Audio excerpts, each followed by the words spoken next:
Graça e paz, meus amados irmãos, como vocês estão? Hoje eu vim trazer aqui para vocês algo novo e que em muitas igrejas, em muitos lugares, as pessoas têm ensinado, sobre esse texto em específico, erroneamente. Isso tem gerado muita confusão no coração de muitos. Muitas pessoas, elas até mesmo negam ir para a igreja por conta dessa pregação mal feita, mal interpretada, como se fosse algo maldito na vida de muitas pessoas. E muitos ainda dizem assim: para que eu vou na igreja? Para enriquecer o pastor? E hoje eu gostaria de trazer para você essa mensagem em que as pessoas ensinam na igreja dizendo que nós roubamos a Deus se não devolvermos o dízimo e as ofertas. Antes de ler o texto, eu quero trazer aqui uma ética teológica, e cultural da época que se refere ao entendimento que nós precisamos hoje. Primeiramente, o povo de Israel e de Judá, que se é referido no livro de Malaquias, eles trabalhavam com lavouras, com plantações. Eles eram agricultores. E então, eles faziam as suas colheitas e levavam até o sacerdote, para a tribo de Levi. E a tribo de Levi, então, tinha o dever de pegar isso tudo que era trazido pelo povo e apresentar diante de Deus. Assim também era feito a expiação do pecado através do sangue dos animais. As pessoas comuns, elas não podiam chegar a Deus, somente o sacerdote. E da mesma forma, acontecia com o dízimo e com as ofertas. Então o povo não podia chegar a Deus e apresentar a Deus diretamente o seu dízimo e a sua oferta. Porém, Deus, ele sabia quem tinha entregue, quanto tinha entregue. E no meio disso, ao invés do sacerdote levar a casa do tesouro, eles desviavam ali e vendiam para estrangeiros, vendiam para outras pessoas, para absorver para si dinheiro e riqueza. E até mesmo parte daqueles alimentos nas suas tendas, para dividir com a família. E isso então gerou uma indignação terrível ao coração de Deus. Vamos ler aqui, se você tiver a sua Bíblia aí e puder me acompanhar, abra sua Bíblia no livro de Malaquias, no capítulo 3, do verso 8 em diante, que vai dizer assim no título, do cabeçalho aí, de onde começa a explicação do roubo, do dízimo e das ofertas. Começa no versículo 6, mas eu quero ler aí, onde o texto dá o embasamento para que você venha entender, aonde se fala do roubo. Diz assim: roubará o homem a Deus? Todavia, vós me roubais e dizeis: em que te roubamos? Nos dízimos e nas ofertas. Com maldição sois amaldiçoados, porque a mim me roubais, vós, a nação toda.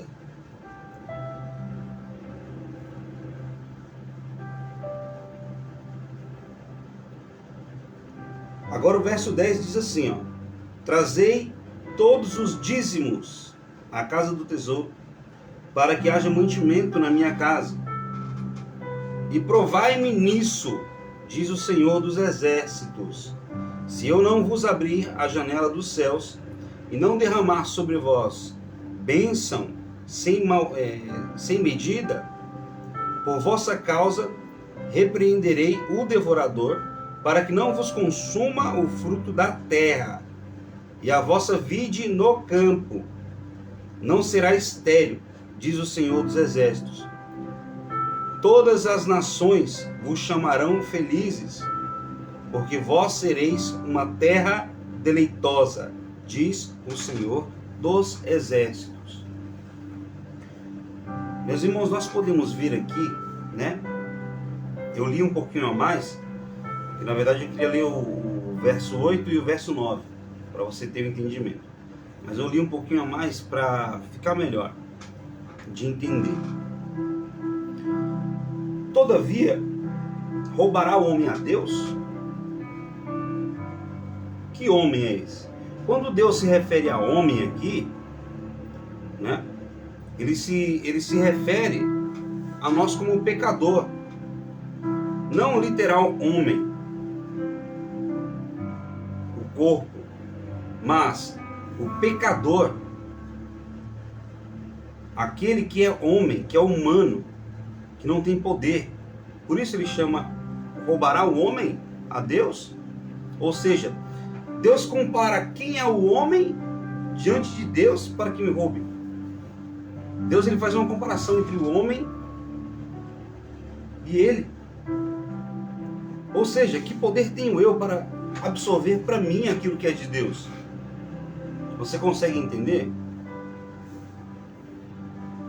Então Deus fazendo essa comparação através do profeta Malaquias, ele se refere também aos sacerdotes, que colocam os sacerdotes como homens errantes e pecadores, e não como superiores ou como algo muito mais do que um simples homem.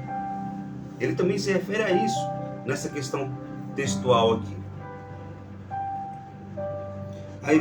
Aí vem, né, Deus e diz assim, ó: todavia vós me roubais, e dizeis, em que te roubamos? Nos dízimos e nas ofertas. Com maldição sois amaldiçoados, porque a mim me roubais, vós a essa nação. Ou seja, quando Deus diz aqui que todavia vós me roubais, vírgula, e a essa nação. O sacerdote, o ladrão aqui, né, que desviava do dízimo, ele roubava a Deus e as pessoas também. Ele fazia com que as pessoas perecessem, porque o dízimo ele era para ser distribuído para os mais pobres, para as viúvas, para os órfãos. E quando o sacerdote fazia isso, o mantimento não chegava até essas pessoas. Por isso Deus diz que eles roubavam a ele e a toda a nação. Mas talvez a interpretação que você tenha ouvido é diferente, que além dos sacerdotes roubarem a Deus, as pessoas também roubavam. Mas é mentira. É uma falta de interpretação contextual. Porque texto sem pretexto, texto sem contexto gera pretexto. Essa é a grande verdade. Então, se você não tiver um entendimento firme naquilo que é a verdade, você vai perecer muitas vezes na sua vida. E eu não quero que isso aconteça com você. Então por que eles cobram o dízimo? Por que eles cobram a oferta? Eles dizem que vão ter um devorador que vai entrar na minha casa e vai devorar minhas coisas. Meu irmão, é o que eu disse no começo. Aquele povo trabalhava com agricultura. Esse texto se refere àquele povo daquela época e naquele momento. Não se refere a nós, porque nós não somos agricultores. Nós não somos pessoas que trabalham no campo. Todos os que trabalham no campo e que estiverem me ouvindo, sabem disso, que existem muitas pragas, existem muitas coisas em que a plantação é infestada de bicho, podendo levar tudo à perdição, né? Temos aí a praga dos gafanhotos aí, que muitos viram aí, né? Teve até uma nuvem que passou perto do Brasil, no Brasil, não lembro, com os gafanhotos ali comendo as plantações. Não tinha nenhuma em específico, eram todas as que eles encontravam pela frente, né? Tem o pulgão, tem a mosca branca que ataca o feijão, são várias várias pragas que existem. Por isso é citado o devorador, né? O destruidor e o cortador. O cortador se refere aqui a insetos que cortam a planta, que é no caso da formiga, né? De algumas pestilências, como besouros, que cortam, né, a madeira da árvore ali, jogando ela para baixo e colocando seus ovinhos ali para que se reproduzam. Quando há uma infestação dessa, as plantações de frutas, né? Um exemplo aí de laranja, de manga, é totalmente prejudicada, porque esse inseto ele sobe lá e corta tudo, corta os galhos, fazendo com que a planta enfraqueça. Então, quando o texto se refere a isso, se refere a insetos daquela época. E Deus ele tem o poder de repreender esse tipo de praga, porque Ele é o dono de tudo. Simplesmente Ele podia fazer aquilo naquela época, porque não se tinha agrotóxico, não se tinha remédio para pulverizar, né, as plantações como se tem hoje, que até é prejudicial na saúde, esse agrotóxico. Então naquela época não existia nada disso. Por isso somente Deus podia repreender o devorador, afastar, né, das plantações daquele povo, para que eles pudessem colher mantimentos e levar até a casa do Senhor, para que houvesse mantimento na casa dele e não faltasse. Agora eu vou te implicar um pouquinho mais. Quando muitas vezes na nossa vida, né, muitos já chegaram a recorrer à casa do pai, o pai mesmo que te fez, por faltar algum arroz ou faltar ali para inteirar uma passagem, você sempre, né, ia lá na casa do pai: ô pai, me empresta tal, me arruma um pouco de feijão, um pouco de arroz, depois eu te reponho, e isso e aquilo. Então veja só, o povo normal, eu e você, muitas vezes nós recorremos à casa dos nossos pais para pedir alguma ajuda. E aqui também não era diferente. O povo, quando tinha necessidade, eles iam até a casa do Senhor para buscar mantimentos. Isso não era errado, era lei, era estabelecido naquela época. E a mesma coisa nós fazemos hoje na casa do nosso pai, não é verdade? Então por que ensinam tão errado? Por que dizem tantas coisas, tantas asneiras, para dizer que o devorador é um demônio que vem e toma, não sei o que? Meu irmão, presta atenção, tá? Quando Satanás chegou até Deus, e Deus deu testemunho de Jó, Satanás fez o quê? Olha, Deus, realmente ele te serve, porque o Senhor dá tudo para ele. Ele tem prosperidade, tem vários animais, mas tira dele para ver se ele vai te adorar ainda. Aí Deus vai lá e fala assim: vá e toque em tudo que ele tem, menos na sua alma, que é minha e me pertence. Você consegue compreender a dimensão em que é propagada tudo isso? Satanás ele não pode tocar em nada que você tem, a não ser que Deus permita. E por conta daquele sacerdote do passado, que roubava, que desviava aquilo que era para Deus, o povo era amaldiçoado com maldição. Por quê? Porque a culpa de um poderia levar toda uma nação à destruição. Presta atenção, para você entender melhor. Josué tomou Jericó, que era uma cidade grande, fortificada com muros e com um exército enorme. A Bíblia se refere até a gigantes, né? Pessoas enormes, na sua estatura, como guerreiros. Mas quando ele foi tomar a terra de Ai, eles perderam. Por quê? Porque um homem desobedeceu a ordem de Deus, que foi Acã, e levou todo o povo a perder aquela batalha. Entendeu? O povo foi amaldiçoado naquela batalha. Eles não prosperaram. E a mesma coisa é no dízimo e na oferta, meu irmão. é no dízimo e na oferta. Daquela época, né? Se você, como sacerdote, roubasse do povo, da casa de Deus, o povo era amaldiçoado. Vinham os pulgões, as pragas, destruíam as lavouras, né? Parcial ou total. E aí o povo ficava sem mantimento. Todo mundo ficava sem mantimento. Não era só os pobres nem as viúvas, mas todos, até mesmo eles. Mas eles não estavam nem aí, porque eles olhavam para si como prioridade e desfaziam daqueles que tinham necessidade real. Então, meu irmão, compreenda. Não pregue heresia na igreja. Entenda o livro e o motivo daquilo ser falado antes de sair jogando na cara dos outros que eles roubam a Deus. Não. Eles não roubam a Deus. Quem rouba hoje em dia são muitos sacerdotes que enganam dizendo que o diabo virá na sua casa te roubar se você não der o dízimo e a oferta. Mas não é isso que a Bíblia nos ensina. A Bíblia nos ensina que se nós somos servos, nós somos fiéis a Deus.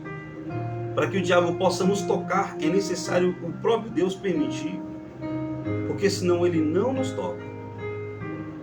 Então não dê dízimo por medo de que o diabo vai entrar na sua vida. Porque não vai. Se você serve a Deus, ele não vai. Talvez o que lhe falta é um pouco de administração do seu dinheiro, gastar menos, ler a Bíblia no seu intento. A Bíblia diz assim, não gaste dinheiro naquilo que não é pão. Quando a Bíblia diz isso, ela está te ensinando que você não deve gastar o seu dinheiro com aquilo que é supérfluo, com aquilo que não vai te levar a nada, né? Ah, mas é tão bonitinho aquele enfeite lá, eu quero para colocar lá em casa, né? Que não sei o que. Não vai mudar a sua vida, não vai encher sua barriga. Talvez vai ficar lá juntando poeira. E você está lá consumindo tudo aquilo que não tem nenhum valor, nenhuma valia. Não seja como Acã, tá? Não pega aquilo que não é para você pegar da parte de Deus, para que a tua vida vá bem, tá bom? Eu quero que você entenda a verdade da palavra de uma maneira que você não seja roubado por ninguém.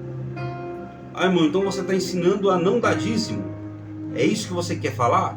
Não, eu não estou dizendo isso.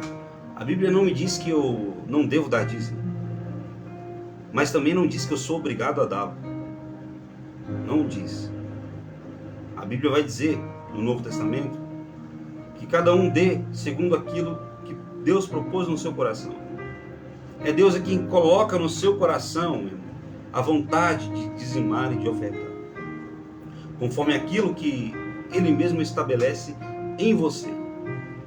Tá bom? Sabe por quê? Que a prefeitura da cidade, o governo da cidade, o Estado, eles não vão ajudar a igreja em manutenção nenhuma. Pelo contrário, eles vão cobrar os impostos e que, sabe, não estão nem aí se a casa vai estar boa para que você entre e sente, se vai ter ventilador, se vai ter água para você beber, se vai ter um banheiro para você usar, né? Se vai ter energia para os microfones funcionarem, se vai ter como fazer manutenção do som, que são equipamentos caros, sabe, tudo isso. Eu toco na casa de Deus, eu fiz um investimento meu particular, tá? Para poder ter um equipamento bom para tocar na igreja, guitarra, pedal, caixa de som, comprei. Isso é um investimento pessoal, eu não doei para a igreja. Por que eu não doei para a igreja? Porque eu preciso também para mim estudar. E caso eu estrague alguma coisa, eu tenho que me responsabilizar pelo que eu estraguei. Entendeu? Então é mais fácil eu investir em mim como ministério e usá-lo para a vontade de Deus, seja na casa, no salão, onde fazemos o culto, no templo, ou aqui na minha casa, no meu estúdio. O importante é que eu esteja servindo a Deus. Tudo que eu tenho é para a glória de Deus, é para Deus. Só que não foi como doação para a igreja, entendeu?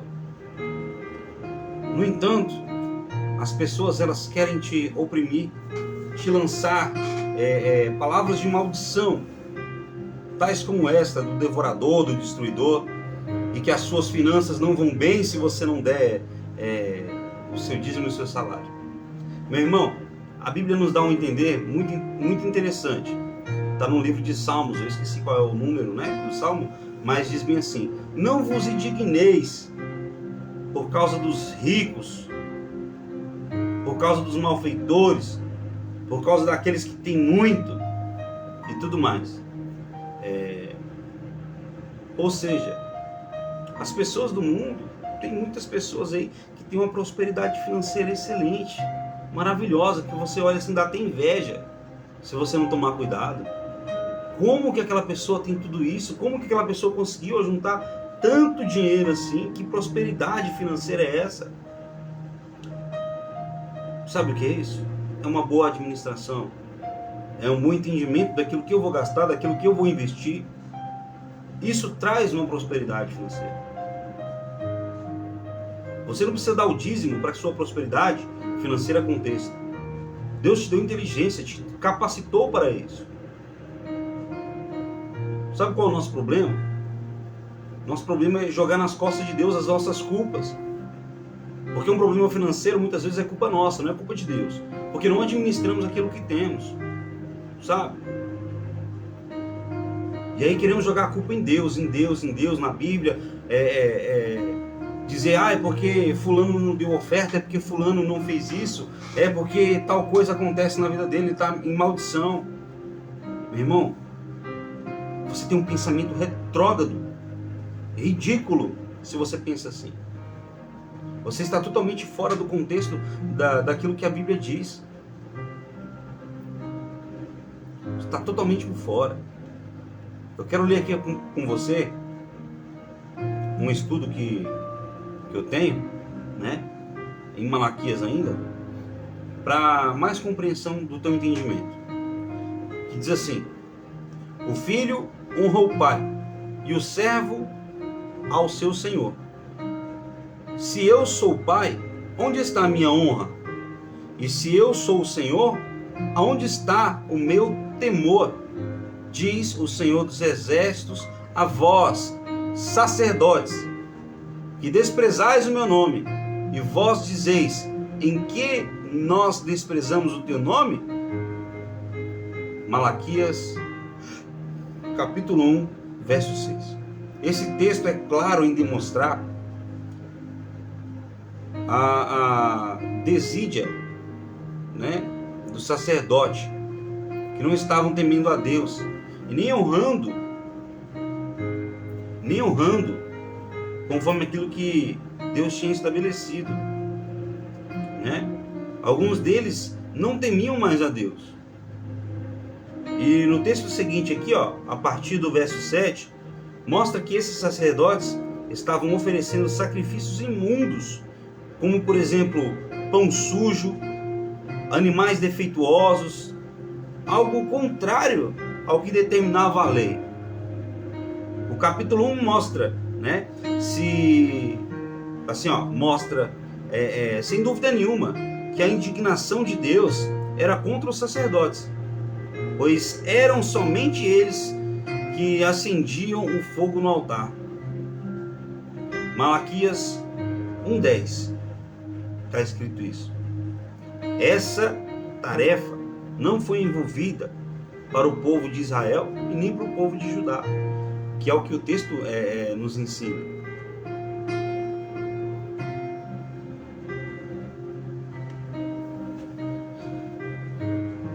Olha só, esse texto ele é bem claro ao demonstrar aquilo que os sacerdotes viviam. Eles não temiam mais a Deus, eles estavam aí totalmente fora de controle O que vinha ao coração deles era somente dinheiro, era somente abastança para si, se esquecendo do povo, deixando o povo sofrer. Eram pessoas totalmente maldosas, malignas. Olha o que vai dizer em Malaquias 2:1. Agora, ó sacerdotes, este mandamento é para vós. Era para os sacerdotes, meus irmãos. Eram os sacerdotes que roubavam e amaldiçoavam todo o povo. Será que isso acontece hoje? Acontece. Sabe por quê? Porque quando você está numa denominação em que o sacerdote ali, né, o pastor, ou seja lá quem for, ele te cobra veementemente um dízimo, uma oferta, né? A oferta agora, ela tem até preço específico para você dar oferta. Uma oferta de 1.000, uma oferta de 500. Está repreendido. A oferta, ela tem que vir segundo propõe-se no nosso coração. É Deus quem fala: olha, meu filho, se você tiver que dar 1 centavo, vai ser Deus que fala assim: meu filho, dá 1 centavo hoje. Eu quero que você dê 1 centavo. Deus, ele fala para você quanto você tem que dar. É para você, é no seu coração, é no seu íntimo, no seu interior. Mas nós muitas vezes fazemos assim, ó, para Deus. Mas fazemos assim para o sacerdote que está errando. Porque nós, como homens, muitas vezes colocamos a nossa fé muito mais no homem e no pastor do que na voz de Deus. Não buscamos conhecer o entendimento da Bíblia, da palavra. E aí depois vamos e jogamos a culpa em Deus, saímos da casa do Senhor, nos entristecemos, deixamos as coisas acontecerem de maneira desleixada, por conta de não conseguir ouvir a verdade. E a verdade é essa, que o sacerdote rouba de você. Você sai aplaudindo, não recebe nada e ainda acha que é verdade. Por quê? Porque o pensamento humano ele vai lembrar de si mesmo. Queremos fazer barganha. Ah, se eu der, Deus vai me dar em dobro. Ah, então eu vou comprar de Deus a minha bênção. É isso que nós falamos, espiritualmente dizendo, quando nós damos ouvidos a tais asneiras. Nós dizemos: eu vou receber porque eu paguei. É uma barganha. Irmão, não se prenda a isso. Olha só, no capítulo 3, Deus continua a sua repreensão aos sacerdotes.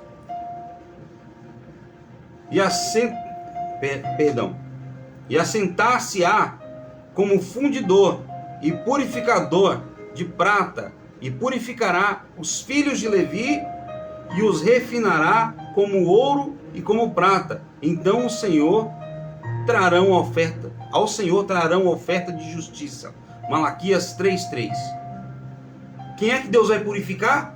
É os sacerdotes, a tribo de Levi. Eles eram sacerdotes. Aí você vem me dizer que Deus está cobrando o povo, chamando o povo de ladrão, sendo que ladrão é você, sacerdote? É brincadeira uma coisa dessa, meu irmão. Para que pregar tanta asneira, tanta heresia? Por que você faz isso? Será que você não tem consciência de ler e entender a palavra? Tome vergonha na cara e vai ler a Bíblia. Vai entender aquilo que Deus quer. Não fale aquilo que você aprendeu errado.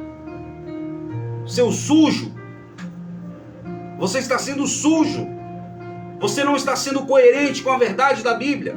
Pare de falar asneira, seu hipócrita, fariseu. Essa é a verdade. Doe a quem doer. Goste de mim ou não, essa é a pauta da verdade. Não quer me ouvir? Acha pesado? Não estou nem aí. Eu estou falando da verdade. Meu compromisso é com ela, ó. É com a Bíblia. É com Ele, com o Eterno.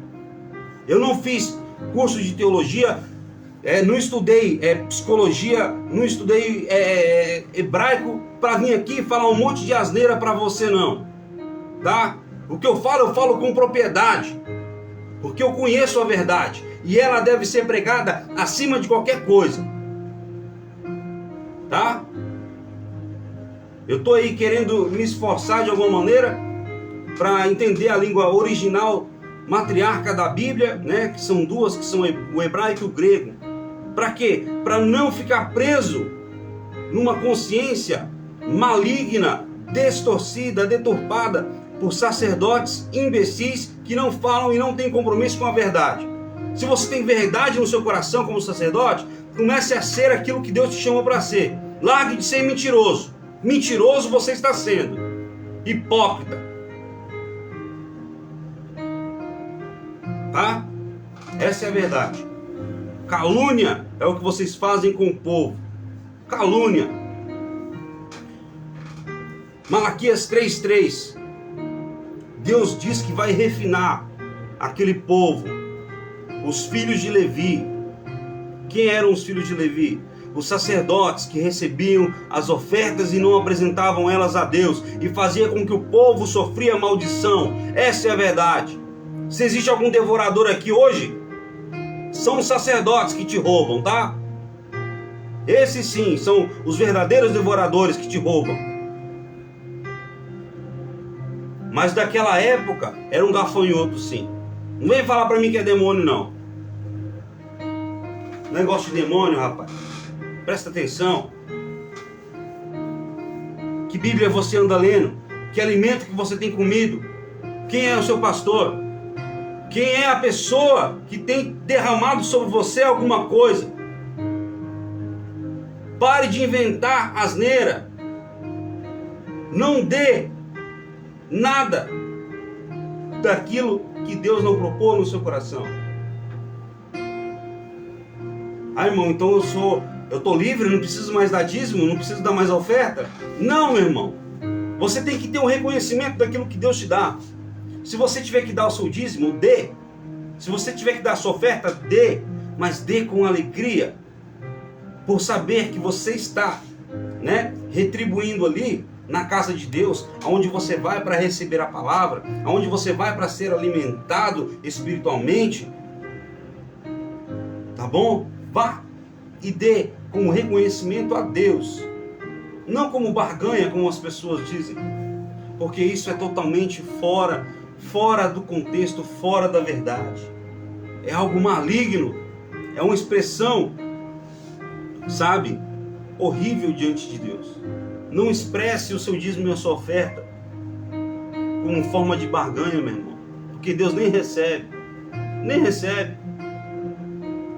Antes, reconheça que Deus tem te abençoado.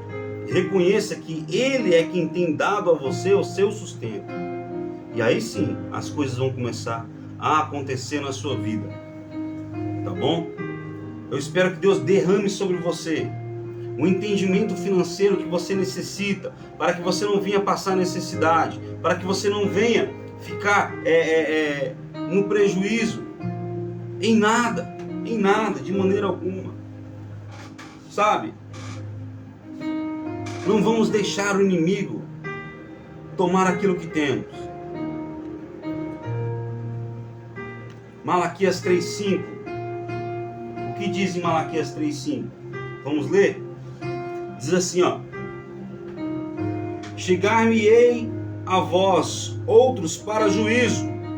Serei testemunha veloz contra os feiticeiros e contra os adúlteros e contra os que juram falsamente e contra os que defraudam o salário do jornaleiro e oprimem a viúva e o órfão e o tecem o direito do estrangeiro, e não me teme, diz o Senhor dos Exércitos. Eu preciso provar mais alguma coisa na Bíblia para você entender que os ladrões eram os que roubavam, tá? E adulteravam, porque os sacerdotes daquela época, eles não estavam nem aí. Por não temer a Deus, eles estavam prostituindo-se, adulterando, roubando do jornaleiro, tomando da viúva e do órfão, que eram aquilo que as pessoas levavam no templo, porque eles não apresentavam a Deus para ir e fazer a sua vontade, a vontade da sua carne, gastar com aquilo que não tinha nada a ver com o sacerdócio dele. Malditos eram E malditos são os que praticam isso hoje. Então não pregue mentira, não pregue asneira na tua casa. Não pregue asneira nas igrejas por aí. Pregue uma verdade que seja a verdade de Deus, não a sua. Porque o que a Bíblia diz é totalmente o contrário.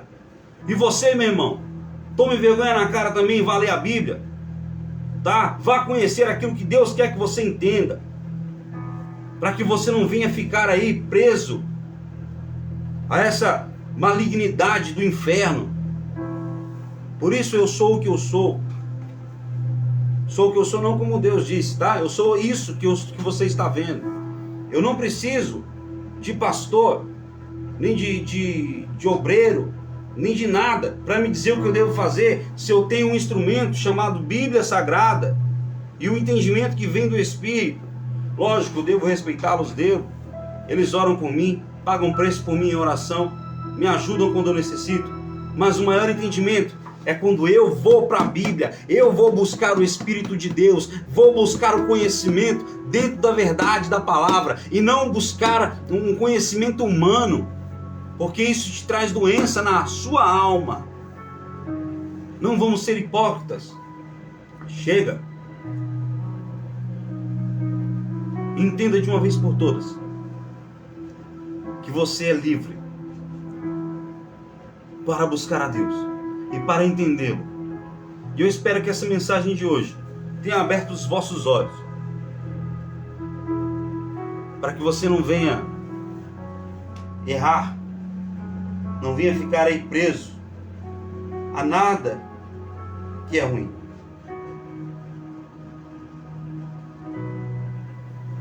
Para encerrar, eu quero trazer aqui ainda Malaquias 3:7, que diz assim: desde os dias de vossos pais, vós desviastes dos meus estatutos e não os guardastes. Tornai-vos para mim, e eu tornarei para vós outros, diz o Senhor dos Exércitos. Mas vós dizeis: em que havemos de tornar? Meu irmão, se você tem errado diante dessa mensagem, errado, o Senhor diz ali: torne-te para mim, volte a fazer aquilo que eu quero. E diz mais o Senhor ali na sua palavra: em que eu tenho que me tornar para ti? Se tornar na honestidade, no seu caráter, ter a mente de Cristo em você, ter um coração voltado à vontade de Deus e parar de ser mentiroso. É isso que Deus quer de você. Então, irmão, se você não gostou da mensagem, o problema é seu, vai brigar com Deus. Eu não tenho nada a ver com isso. A mensagem foi pregada, a verdade está dita, então você não está impune diante do julgamento, do juízo final. Fique sabendo disso. Entendeu? Você não está impune. E você que conhece e não pratica, não fala, é um ímpio. E você sabe qual é o castigo do ímpio, né, meu irmão? Não preciso nem te dizer. Toma conta da sua vida. Se cuida. Conserta os teus caminhos diante da vontade de Deus. E não peque para com você e para com os outros. Não desvie os pequeninos da casa do Senhor. Não desvie o povo de Deus da vontade de Deus, porque você vai se arrepender. Fiquem com Deus, que Deus os abençoe, em nome de Yeshua HaMashiach.